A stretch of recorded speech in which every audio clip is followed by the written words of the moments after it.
Perilaku dapat diartikan dengan tingkah laku, sedangkan organisasi alat atau wadah.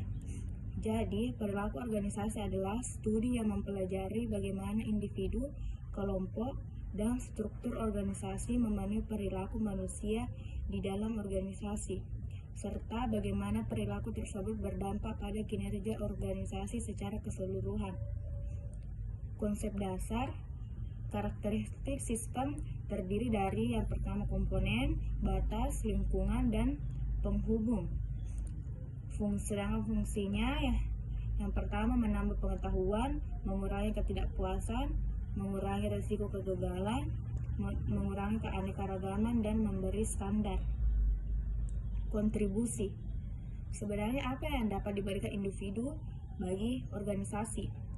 Kontribusi dari individu bagi organisasi meliputi usaha, kemampuan, keahlian, loyalitas, waktu, dan kompetensi. Sedangkan kompensasi, apa yang dapat diberikan organisasi bagi individu? Kompensasi dari organisasi dari individu meliputi upah, kepastian, keamanan kerja, benefit, peluang karir, status, dan peluang promosi.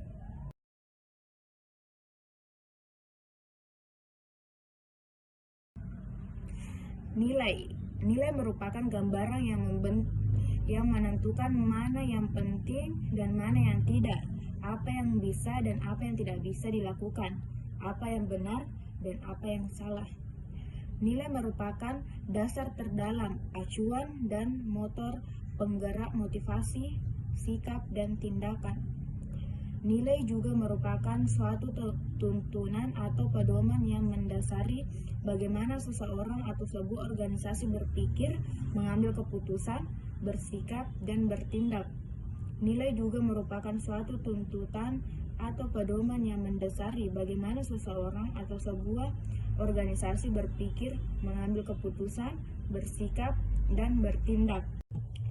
Nilai terbagi menjadi dua. Yang pertama nilai terminal, keadaan akhir kehidupan yang diinginkan, tujuan yang ingin dicapai seseorang selama masa hidupnya. Yang kedua nilai instrumental adalah perilaku atau cara-cara yang lebih disukai untuk mencapai nilai terminal seseorang.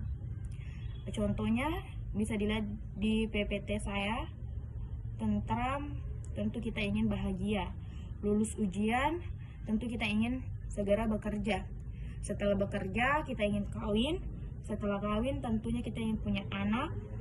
Dan laba, tentunya kita ingin dihargai atau mendapatkan sebuah penghargaan.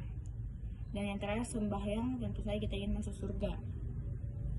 Yang kedua, Sweet Value Circumflex. Yang pertama di sini ada self direction, di mana value yang mementingkan pemikiran dan tindakan bebas dalam memilih, menciptakan, dan mengeksplorasi atau menjelajah. Biasanya perilaku yang tampil ialah suka mengambil keputusan sendiri, senang memilih kegiatan-kegiatan untuk dirinya sendiri, memiliki rasa ingin tahu, memiliki tujuan hidup sendiri.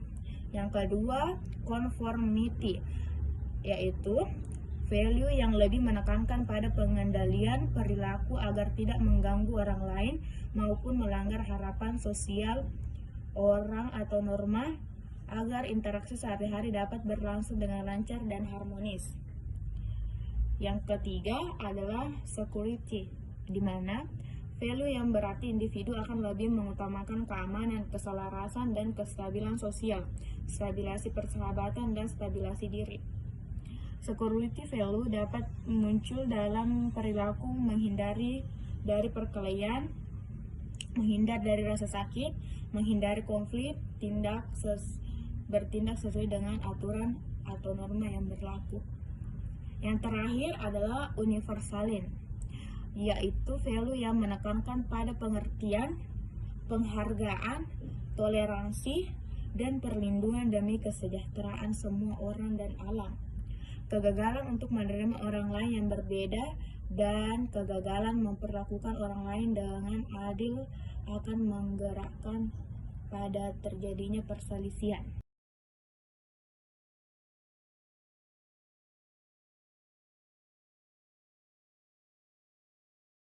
Etika.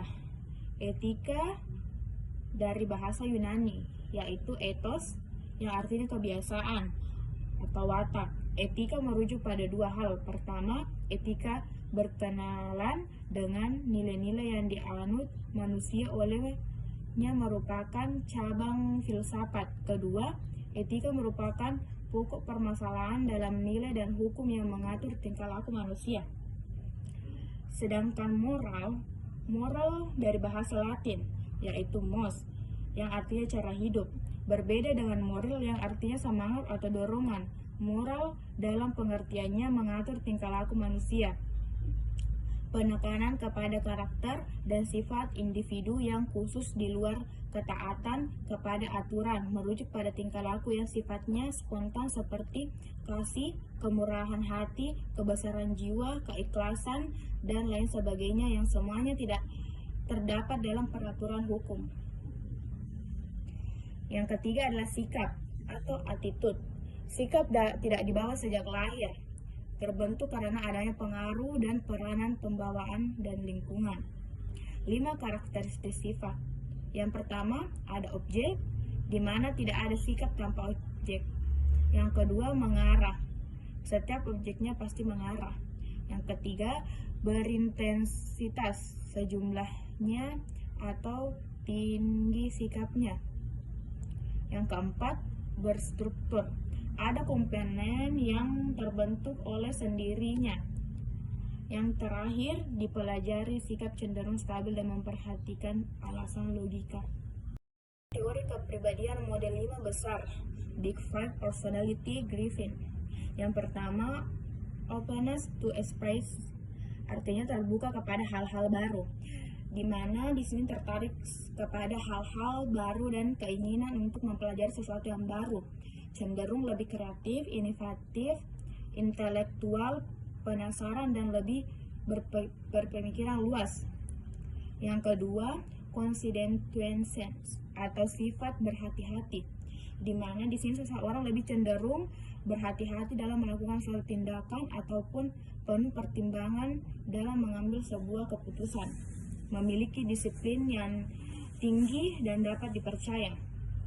Yang ketiga, extraversion atau extraversi, di mana sini seseorang berkaitan dengan tinggi kenyamanan seseorang dalam berinteraksi kepada orang lain dan senang bergaul, mudah bersosialisasi, hidup berkelompok dan tegas.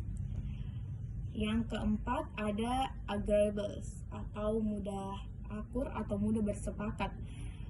Di sini seseorang lebih patuh dengan individu lainnya dan memiliki kepribadian yang ingin menghindari konflik. Dan yang terakhir ada neutrality, di mana dimensi kepribadian yang memiliki kemampuan seseorang dalam menahan tekanan atau stres, dan karakteristik positif disebut emosional stabil. Individu ini dengan emosionalnya memiliki emosional yang lebih stabil, cenderung tenang dalam menghadapi masalah. Sedangkan komponen sikap dari Machen and Van Glinau. Yang pertama ada belief atau dapat diartikan dengan keyakinan, di mana ketetapan persepsi terhadap suatu objek. Keyakinan terbangun dari pengalaman masa lampau dan pembelajaran. Yang kedua ada feeling atau biasa diartikan dengan perasaan, di mana perasaan merupakan perwujudan evaluasi positif atau negatif terhadap suatu objek. Yang terakhir ada behavior intense, maksudnya itu bermaksud pada perilaku, di mana perwujudan motivasi yang digunakan secara khusus untuk merespons suatu objek. 3 komponen dasar perilaku individu, Sigmund Freud. Yang pertama, konsep ID, di mana libero dan agresi atau kata hati, hasrat, dan keinginan untuk mengejar kesenangan dan kepuasan. Yang kedua, konsep ego, logika yang terhubung dengan prinsip realitas, di mana berfungsi ganda, melayani sekaligus penengah ID dan superego.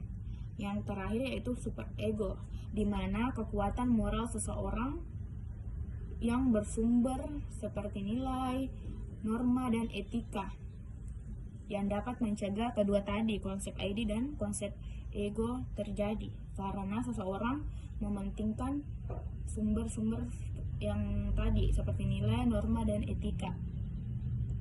Prinsip dasar individu. Yang pertama, manusia berbeda karena berbeda kemampuannya. Yang kedua, manusia mempunyai kebutuhan berbeda.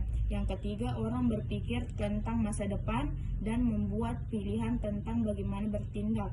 Yang keempat, seseorang memahami lingkungannya dalam hubungannya dengan pengalaman masa lalu dan kebutuhannya.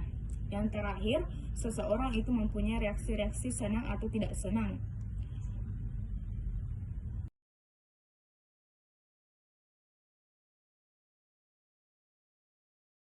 Definisi menurut para ahli, yang pertama, dapat diartikan sebagai kumpulan individu yang saling berinteraksi. Yang kedua, satuan unik sosial yang terdiri atas dua atau lebih yang melihat diri mereka sendiri sebagai bagian dari kelompok itu.